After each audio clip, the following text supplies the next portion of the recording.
যেই জেনে যাব সে প্রশ্ন করতে শুরু করে দেবো। ও যে জানবে না কেন স্কুলটা বন্ধ করতে হবে। 2011 থেকে 2025 সারা পশ্চিম বাংলায় 25,000 প্রাইমারি স্কুল বন্ধ হয়ে গেছে। ক্ষতিগ্রস্ত কারা হয়েছে বলুন তো? গরিব হিন্দু, আদিবাসী, দলিত আর মুসলমান। এই এলাকার মানুষজন ক্ষতিগ্রস্ত হচ্ছে। এটা একটা টার্গেট যে এদেরকে শিক্ষিত হতে দেওয়া যাবে না। ওই জন্য শিক্ষার কথা বলে মেরে দাও।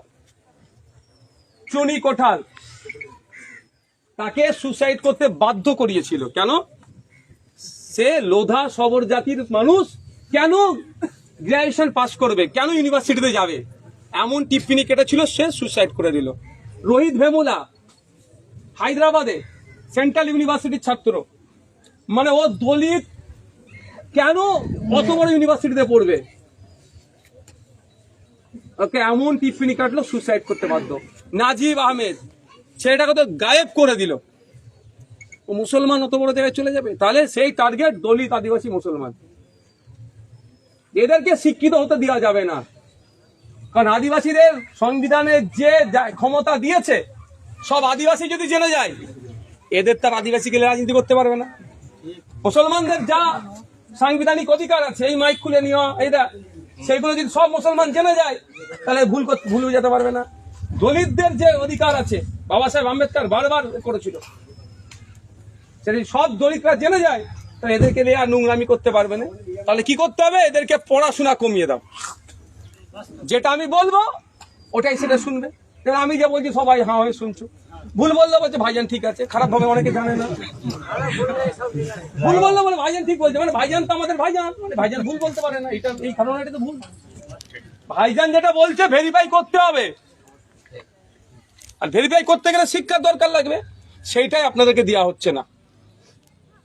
দেখবেন নেতাদের কাছে বলবেন কিরাম বোর্ড কিনবো, ছোট কিরাম বোর্ড বললে ম্যাচ বোর্ড এনে দেবে আপনাদেরকে। বলবে একটা ক্লাব করবো, একটা টিভি দরকার, 32 ইঞ্চি বলে 54 ইঞ্চি এনে দেবে, বল দেখ এখন বস। কিন্তু ওকেই যে বলুন আমাদের এই প্রাইমারি স্কুলে টিচার নাই, টিচারের ব্যবস্থা করুন না, চক নাই, ডাস্টার নাই, কম্পোজিট ব্র্যান্ড ঠিকঠাক পাচ্ছে না।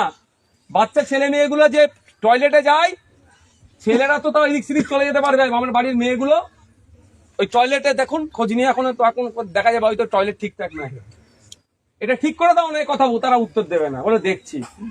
কিন্তু ফিস্টি করার কথা বলবেন, 10,000 জায়গায় 12,000 দেবে, বলবে 2,000 টাকার মদ খাবি। একটাই ওদের লক্ষ্য হচ্ছে নেতাদের লক্ষ্য, নেতার ছেলে নেতা হবে, আর আপনার আমার ছেলে লাঠিয়াল বাহিনী হবে। আর যদি আপনার আমার ছেলে পড়াশোনা করে নেয়, তারা তাকে ভুল পথে চালাতে পারবে না। তাই অনুরোধ করলাম আপনাদের কাছে, আমাদের মধ্যে যে ইউনিটি স্ট্রেংথ হচ্ছে, আমাদের কি, আমাদের পাওয়ারটাই কি হচ্ছে, আমাদের ইউনিটি। একসাথে না থাকলে আমরা কোনো জিনিস জয় করতে পারবো না। তাহলে জয় করার এখন দুটো জায়গা, একটা হচ্ছে ইনসাফ দেওয়া হয় ফ্যামিলিটাকে, আর স্কুলটাকে ঠিক করা। এই দুটো যদি আপনারা হাসিল করতে চান, এক থাকতে হবে।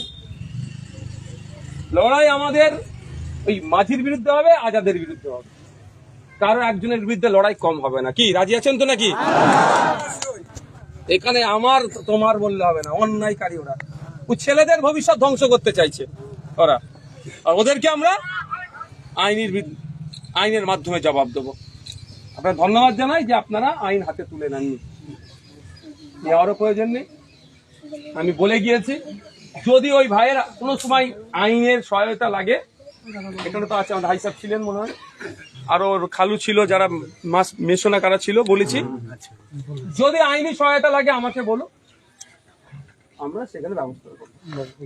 আর আমি আবারও সবার সামনে বলছি, মা বাপেরা ছেলে মেয়েগুলোকে পড়াশোনা করান, তাছাড়া আপনার অধিকার আপনি পাবেন না। একটা কথা বলে শেষ করে দেবো, এসআইআর নিয়ে এখনো বিতর্ক আছে, কেস হয়েছে, কিন্তু এসআইআর এর ফর্ম ফিল আপ করার সময় এরোর দ্বারে আপনাদের যেতে হয়েছে কি হয়নি? কি মায়েরা বলো, হয়েছে তো?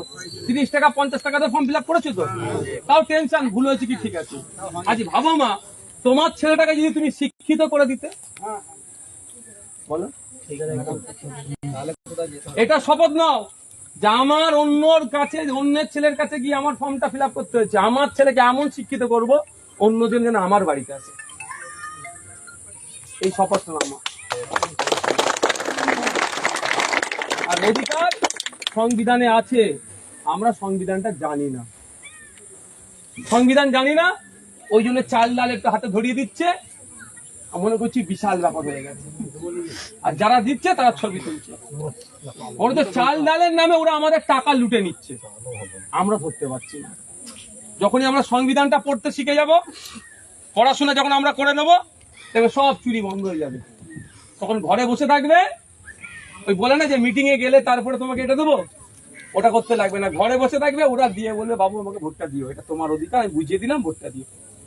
এই সচেতনটা ওইটাই পারবে, ওই প্রতিষ্ঠানটাই পারবে আপনাকে আমাদের। শিক্ষা, এটা হাই স্কুলের কথা বলছি না, বুনিয়াদী শিক্ষা এখান থেকে হয়। ভিত যদি গড়বড় হয়ে যায়, আর মাথায় যত ভারী করো না, কিছু লাভ হবে না। অনুরোধ করছি, শিক্ষার আন্দোলন যেটা সিজেপি তুলেছে, তার সাথে আমি তার একটা আলাদা প্ল্যাটফর্ম, আমাদের আলাদা প্ল্যাটফর্ম, কিন্তু এই আন্দোলনটাকে দীর্ঘমেয়াদী করতে হবে, শিক্ষা নিয়ে আমাদের কথা বলতে হবে। সকলের আপনাদের কাছে অনুরোধ করব, যেভাবে দীর্ঘদিন ধরে একত্রিত বসবাস করছিলেন, আগামী দিনেও করবেন, কারণ আজ এর ক্ষমতা আছে, কারো ওর ক্ষমতা যাবে। ওর কথা শুনে হই হই করে কিচ্ছু লাভ হবে না। সে 1,21,000 টাকা ছিল, এবার আবার 30,000 টাকা একটা কেন্দ্র খুললে দেবে, মানে প্রায় 1.5 লাখ টাকা মাসে পেয়ে যাবে। আর তোমার ছেলেকে এখানে আসতে হবে, শুধু মিড ডে মিল খেয়ে ঘরে চলে যাবে, তাও মিড ডে মিল পোকাওয়ালা চাল খাওয়া। লাভটা কি হবে তোমাদের, বুঝতে হবে আপনাদের। একসাথে যারা দীর্ঘদিন আমরা বসবাস করছে, কোন রাজনৈতিক চক্রান্তের ফাঁদে আমরা পা দেবো না। আমরা একসাথে থাকবো, একসাথে থাকলে অধিকার পাবো, নাহলে আমরা অধিকার পাবো না। কি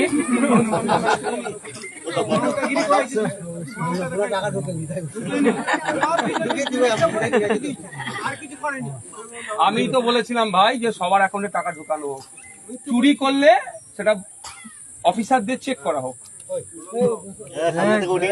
আমি আসছি,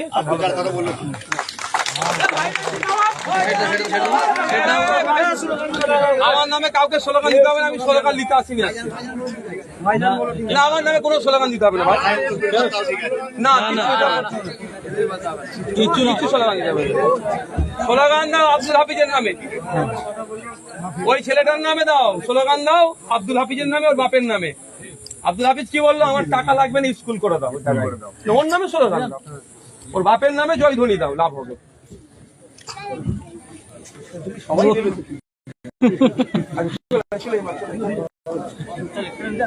না না, এই বাচ্চাটার জন্য না না না ভাই, ঠিক আছে, পরে পরে